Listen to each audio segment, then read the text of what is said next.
আসসালামু আলাইকুম, কেমন আছেন আপু ভাইয়ারা? প্রতিদিনের মতো আবারও সকালবেলা চলে আসলাম একটা বিধ্বস্ত চেহারা নিয়ে। পুরা রাতটাই কাটে আমার একটা যুদ্ধর মতো। এটা আসলে ভাষায় প্রকাশ করা যাবে না।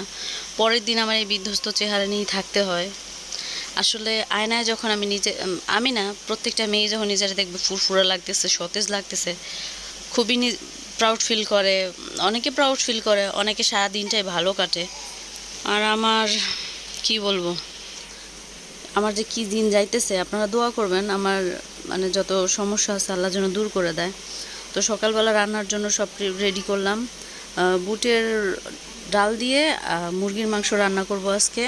সেজন্য সব কিছু তৈরি করতেছিলাম, আর সাথে একটু হেল্প করতেছিল আমার জামাই। কারণ আমার তো এখন ঘরের ছোট ছোট সদস্য, তারপর আমিও নিজেও অনেক খারাপ অবস্থায় আছি, তো সেজন্য একটু হেল্প করতেই হয়। উনি হেল্প করতেছিল, আমি প্যান্ট ট্যান্ট সব বসাই দিতেছিলাম, তেল টেল ঢালতেছিলাম। আপনাদের আপনাদের ভাইয়ার কথা আর কি বলবো, মাঝে মধ্যে উনি বিভিন্ন রকম কথা দেয় কিন্তু কথা রাখে না। আহ, রাখতে পারে না, এই আর কি। এটা ওনার দোষ না, এটা আসলে আমার ভাগ্যের দোষ।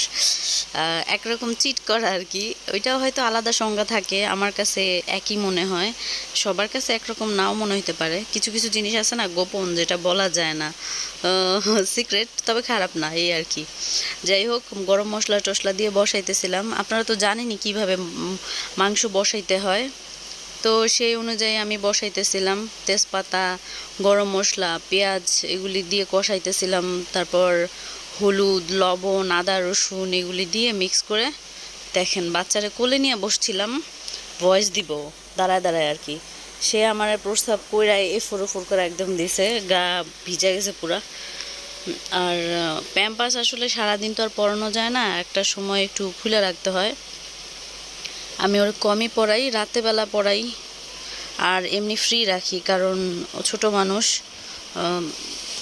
পায়ের চিপা চাপা ঘাও হইতে পারে, এজন্য একটু ফ্রি রাখি। আর এদিকে মাংস কষাইতেছিলাম, দেখেন, মাংস না মানে মশলা কষাইতেছিলাম। মেয়েদের জীবন আসলে বড়ই অদ্ভুত, সারাটা জীবন ওদের স্যাক্রিফাইস করে চলতে হয়, তাই না? তারপরও মুখ ফুটে কাউরে বলতে পারে না যে দেখেন আমি এটা করছি ওইটা করছি, আমার আমার লাইফে এটা হয় নাই ওটা হয় নাই, কাউরে বলা যায় না। আপনি যারাই বলবেন সেই বলবে কি মানায় নাও, আরে আমরা তো এমনি চলছি অমনে চলছি। আমাদের জীবন মানে আপনি যদি কাউরে দুঃখের গল্প শোনাইতে যান, সে আপনার অগ্রিম আরও কিছু দুঃখের গল্প শোনাই দিবে। মেয়েদের, বেশিরভাগ মেয়েদের লাইফে এরকম, ছেলেদের লাইফ এরকম হয় না। ওরা দুঃখ করতে গেলে ওদের বন্ধু বান্ধব হয়তো বুক চাপড়ায় বলে আরে কি হয়েছে তাতে, বাদ দে এসব, কোনো সমস্যা নাই। কিন্তু মেয়েদের লাইফে হয় কি, দুঃখ করতে গেলেই ওই আরেকজন আইসা মানে নিজের দুঃখ বলা শুরু করে দেয়, মানে এমন বোঝায় যে তোমার কি, তোমার চেয়ে বেশি, আমার আরও বেশি, এই আর কি। তো সান্ত্বনা দিবে কই, কই একটা বুদ্ধি দিবে, তা না কইরা এরকম শুরু করে দেয় বেশিরভাগই। আবার এমন এমন বুদ্ধি দেয় যেটাতে আমও যায় ছালাও যায়। তো মেয়েরা তো একবার সব কিছুতে মিশে গেলে আর সহজে ছড়তে পারে না। আপুরা কারা এই যে বুটের ডাল আর এই মাংস পছন্দ করেন বলেন তো? আমার কিন্তু মোটামুটি ভালোই লাগে। আমি খুব বেশি যে খাই এরকম না। আমার জামাই বুটের ডাল দিয়ে প্রায় উনি বলে এটা করতে ওটা করতে, ভালো লাগে ওনার। তো ঢাকা দিয়ে দিলাম একটু কষানোর জন্য। আর এদিকে আসছিলাম নাস্তা খাইতে। আসলে সকাল 9টা 9:30 বেজে যায়, অনেক নাস্তা খাইতে অনেক দেরি হয়ে যায় আমার মাঝে মধ্যে। আর আমার যেই সমস্যা, এটাতে বেশি দেরি করে নাস্তা খাওয়া যাবে না, রুটি খাওয়া যাবে না, এই সেই বিভিন্ন রকম প্রবলেম আর কি। এদিকে দেখেন আমার বড় মশাই চলে আসছে। আমার নিজের চেহারা দেখলে নিজেরই এখন ইয়া লাগে। সারা রাত মানে আমার চোখ দেখলেই বুঝতে পারবেন আমার আসলে কি হাল ছিল।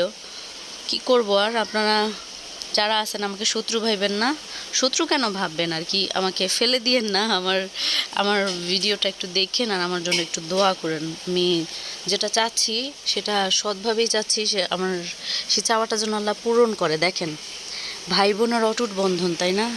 এই বন্ধনগুলো একসময় ফিকা হয়ে যায়। আমি চাই আমার বাচ্চাদের এই বন্ধন যেন চিরজীবন, আমৃত্যুকাল পর্যন্ত থাকে।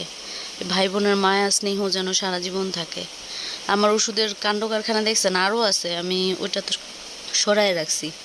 এগুলো হচ্ছে ওষুধ আমার এখন আমার তৃতীয় সিজার হওয়ার পর থেকেই ওষুধের মানে কারখানা চলতেছে আমার, কি করব, খাইতে হইতেছে, বিরক্ত হয়ে গেছি, কি অনেক অ্যান্টিবায়োটিক খাইছি, তারপর এমনি ওষুধ খাইতেছি, এখন আবার গাছের ওষুধ খাওয়া শুরু করব, যেন আর না খাওয়া লাগে। দেখেন আমার প্রিয় মুরগিগুলি চলে আসছে, আর আরেকটা মুরগি এত ফাজলামি করছে, মন চাইছে থাপড়াই ধইরা, কিন্তু মুরগিরও তো আর থাপড়ানো যায় না তাই আর থাপড়ানো হয় নাই। তারে কুচে বসাইছিলাম না, সাদা কালো একটা দেখাইছিলাম, তো সে বের হয়ে গেছে আর আসে নাই। তো খুব জিদ লাগতেছিল, আমি জানি না আমার ডিমগুলির কি অবস্থা হবে। এদিকে এটা কষানোর পর একটু পানি দিয়ে দিছি, দিয়ে ঝোল আসছিল, আমি আবার একদম কমায়া রাখি। আপুরা আসসালামু আলাইকুম, ভালো থাকবেন, আমার জন্য দোয়া করবেন, আপনাদের জীবন অনেক সুখের হোক, ভালো থাকবেন।